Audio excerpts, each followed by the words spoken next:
تو السلام علیکم ورحمۃ اللہ وبرکاتہ دوستوں، جو آج کی ویڈیو میں بات کرنے جا رہا ہوں وہ ایک شکاری اور تیتر کے واقعے پہ ہے، جس میں امت مسلمہ کے کچھ بیان اور کچھ سبق ملائے گا۔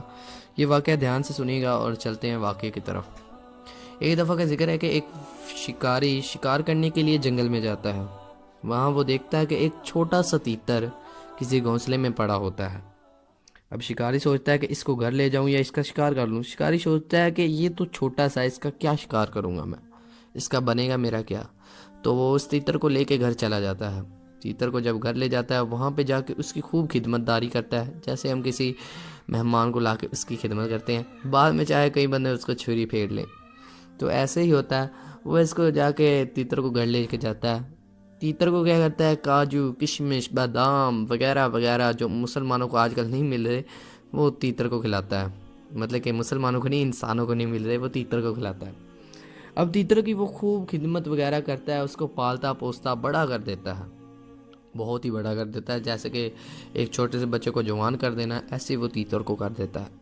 اب تیتر بڑا ہو جاتا ہے، تیتر کو کچھ آوازیں پہچاننا بھی شروع کر دیتا ہے، مطلب کہ جیسے ہم کہتے ہیں بول میاں مٹھو، ایسے ہی۔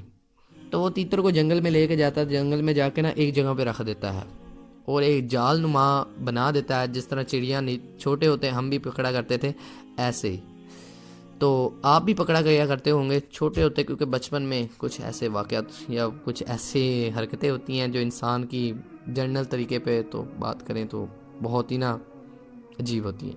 آگے بات کرتے ہیں۔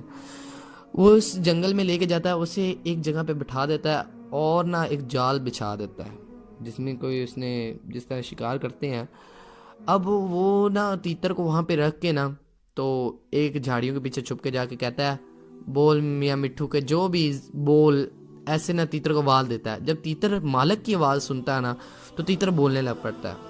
اب جب تیتر بولتا ہے تو اس میں کیا ہوتا ہے کہ جب سارے تیتر سنتے ہیں، وہ کہتے ہیں کہ یہ تو یار اپنی برادری کا لگ رہا ہے، لگتا ہے کسی پریشانی میں ہے، چل کے دیکھتے ہیں۔ جیسے واقعہ میں ویسے ہی بتا رہا ہوں۔ اب تیتر آ کے دیکھتے ہیں، سارے تیتر آ جاتے ہیں، تیتر کے پاس آتے ہیں، تو ویسے ہی شکاری اپنے جال کو کھینچتا ہے اور ان کو پکڑ لیتا ہے۔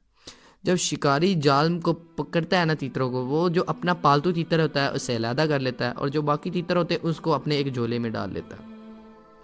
اب وہ جھولے میں ڈال کے اس کو اپنے گھر لے جاتا ہے، اور تیتر کو ایک کونے میں رکھ کے اس کے سامنے سارے تیتروں کو باری باری نکال کے کاٹتا ہے اور ان کو بے دردی سے پتہ نہیں جو بھی کرتا وغیرہ وغیرہ۔ اب تیتر چپ کر کے دیکھ رہا ہوتا ہے اور اف بھی نہیں کرتا، کیونکہ اسے پتہ ہے کہ اس کے حصے کے کاجو، بادام، پستے سب کچھ اس کو مل رہے ہیں، اس کی خوراک مل رہی ہے، تو وہ کیوں بول کر اپنی خوراک بند کرائے۔ یہی حالات، اس واقعے کو بتانے کا مقصد یہی ہے، یہی حالات مسلمانوں کے ہیں۔ مسلمانوں کو پتہ ہے کہ ہمیں بھائی خوراک مل رہی ہے، ہم نے یہاں پہ چپ رہنا ہے۔ کوئی ہندو ہے، کوئی کچھ کر رہا ہے، کوئی کچھ کر رہا ہے، کوئی بد اخلاقی کر رہا ہے، کوئی ظلم کر رہا ہے، جیسے کشمیر پہ، برما پہ، کئی جگہوں پہ ظلم و ستم ہو رہا ہے، اور اس ظلم و ستم کی وجہ کیا ہے؟ ہماری خاموشی۔ کیا کشمیر پہ